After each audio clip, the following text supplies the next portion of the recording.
सणवार म्हणलं की भरपूर कामं असतात आणि कामं भरपूर आणि करायला मी एकटीच. नमस्कार, तुमचं स्वागत आहे माझ्या यूट्यूब चॅनलमध्ये आणि आज मी तुम्हाला दाखवणार आहे बेंदूर स्पेशल व्लॉग. आज आहे महाराष्ट्रीयन बेंदूर. तुमच्याकडे पण आहे का बेंदूर? मला नक्की कमेंट करून सांगा. बऱ्याच ठिकाणी आहे, बऱ्याच ठिकाणी नसतो. तर आज पुरणपोळीचा बेत आहे. मस्तपैकी डाळ शिजवलेली आहे आणि मागच्या वेळी तुम्हाला सांगितलेलं की मी डाळीमध्ये तांदूळ पण घालते आणि मागच्या वेळी माझं घालायचं विसरलेलं. तर यावेळी मी घातलेलं आहे, तेच तुम्हाला दाखवणार आहे. पूर्ण पुरणपोळी कशी करायची असते, पहिल्या डाळ शिजवण्यापासून ते पोळी भाजण्यापर्यंत, लाटण्यापर्यंत तेलाची पुरणपोळी बरं का. हा व्लॉग मी एक वटपौर्णिमेचा पोस्ट केलेला आहे, तो नक्की बघा. आणि जर पुरण पातळ झालं तर टेन्शन वगैरे काही घ्यायची गरज नाही. ते पुरण घट्ट होतं आणि जोपर्यंत असा चमचा किंवा पळी अशी पुरणामध्ये उभी राहत नाही तोपर्यंत आपलं पुरण झालेलं नसतं. आणि आता माझं पुरण झालेलं आहे. त्यानंतर आता मी माझ्याकडे बैल आहेत. मला मातीची बैलं तर काय भेटली नाहीत, पण अशी बैलं भेटली बैल जोडी आणि याची मी सुंदर अशी पूजा केलेली आहे. हळदी कुंकू लावलेलं आहे, फुलं घातलेली आहेत आणि छान औक्षण करून पूजा केलेली आहे. खूप छान वाटतात ही अशी पण बैलजोडी. पण मातीची बैलं गावाकडं खूप छान मिळतात आणि त्याची पूजा पण करायला खूप छान वाटते. गावाकडं बेंद्रा दिवशी घराला आंब्याचं तोरण लावलं जातं, शेताला पण लावलं जातं आणि बैलांची पण ज्यांच्या घरी बैल किंवा गाई म्हैशी आहेत त्यांची शिंग रंगवली जातात आणि त्यांची पण पूजा केली जाते. आम्ही गावाकडे असताना लहानपणी खूप सारं असं छान छान एन्जॉय केलेलं आहे आणि आता इथं फक्त असे घरगुती बैलच पुजावी लागतात. आणि हा पण सण मी खूप एन्जॉय करते. पुरणपोळी वगैरे करून माझ्या मुलीला सांगते कसं काय असतं ते. आणि गरम गरमच पुरण वाटलं की चांगलं वाटलं जातं आणि जास्त म्हणतात ना मेहनत लागत नाही, पटकन होऊन जातं. त्यामुळं गरम गरमच असेल तर हे करून घ्यायचं. त्यानंतर आता मला कापण्या पण करायच्या आहेत, कापण्या पण करणार आहे.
आणि यावेळी आळूची पानं माझ्याकडे शिल्लक होती घरी, त्यामुळे मी आळूच्या वड्याच केलेल्या आहेत. नेहमी भजी करत असते, पण यावेळी म्हटलं चला आळूची वडी आहे तर आळूची वडी करून घेऊया. त्यामुळे पटकन आळूच्या वड्या शिजवून घेतल्या आणि आता मी तळून घेत आहे. आणि खूप छान वड्या पण झाल्या होत्या, घरी पण सगळ्यांना आवडल्या. आणि आळूच्या वडीचा स्पेशल व्हिडिओ मी लवकरच पोस्ट करणार आहे. आणि कुरकुरीत अशा वड्या केलेल्या आहेत. डीप फ्राय केल्या तरी चालतील, शॅलो फ्राय केल्या तरी पण चालतील.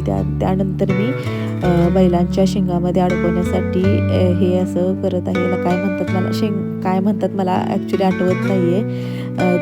ह्याचं नाव काय आहे ते मला नक्की कमेंट करून सांगायचं आहे तुम्ही.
आणि मगाच्या कापण्याच्या घाण्याला मी तीळ लावलं नव्हतं. खसखस माझ्याकडे नव्हती म्हणून मी तीळ लावलेलं आहे. खसखस लावली तरी चालेल, तीळ लावलं तरी चालेल, म्हणून मी आता तीळ लावून परत एक व्हिडिओ बनवलेला आहे जे की तुम्हाला दाखवण्यासाठी, कारण माझा पहिला घाण्याला घाई गडबडीमध्ये राहून गेलं. पण तिळाशिवाय कापण्या चांगल्या नाही लागत आणि एकदम कुडकुडीत खुसखुशीत अशा तळायच्या आहेत आणि खूप छान झालेल्या आहेत. एक व्हिडिओ मी ऑलरेडी पोस्ट केलेला आहे, कापण्या कशा करायच्या आहेत. आणि आषाढ महिन्यामध्ये आखाड तळण्यासाठी या कापण्या केल्या जातात. तुम्ही करता का? मला नक्की कमेंट करून सांगायचं आहे. बऱ्याच मी गोष्टींच्या कमेंट करा म्हणून सांगत असते, पण कोणी करत नाही आहेत.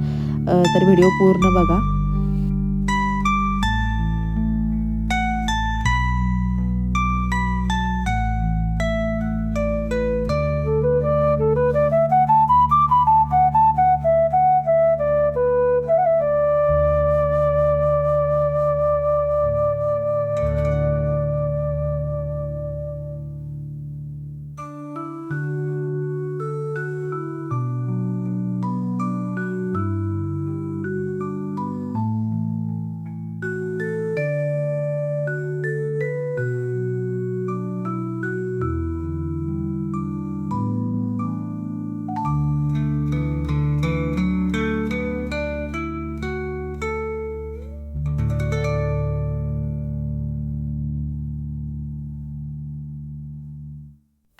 आणि पुरणपोळीचा स्वयंपाक आहे म्हटल्यानंतर कुरडई पापडी तर झालीच पाहिजे. तर कुरडई पापड पण मी थोडीच तळून घेतलेली आहे आणि मस्त असा बेत झालेला आहे. आता मी पुरणपोळी करून दाखवत आहे तेलाची.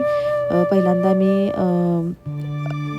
कणकीमध्ये पुरण भरून घेत आहे आणि पुरणाचा आणि कणकीचा ताळमेळ चांगला जमला की पुरणपोळी खूप छान ओठाने खाण्यासारखी होत असते. आणि पूर्वी म्हणतात ना, मुलगी बघावी ओटात आणि पोळी बघावी काटात. तर अशी एकदम मऊ लुसलुशीत आणि पातळ पुरणपोळी होते माझी. आणि तुम्ही नक्की कमेंट करून सांगा कशी आहे पुरणपोळी ते, आणि तुम्ही कोणती पुरणपोळी करता ते पण मला सांगा. मला पुरणपोळी करायचा कधीच कंटाळा येत नाही. कोणताही सण असला तरी छोटा मोठा, तर मी पुरणपोळीचा घाट घालते, कारण मला खूप खूप आवडते खायला पण आणि बनवायला पण. आणि तर बघा पुरणपोळीचा व्हिडिओ शेवटपर्यंत. आणि स्पेशल पुरणपोळीचा व्हिडिओ तुम्हाला हवा असेल तर तो पण ऑलरेडी आपल्या चॅनलवर आहे, नक्की बघा.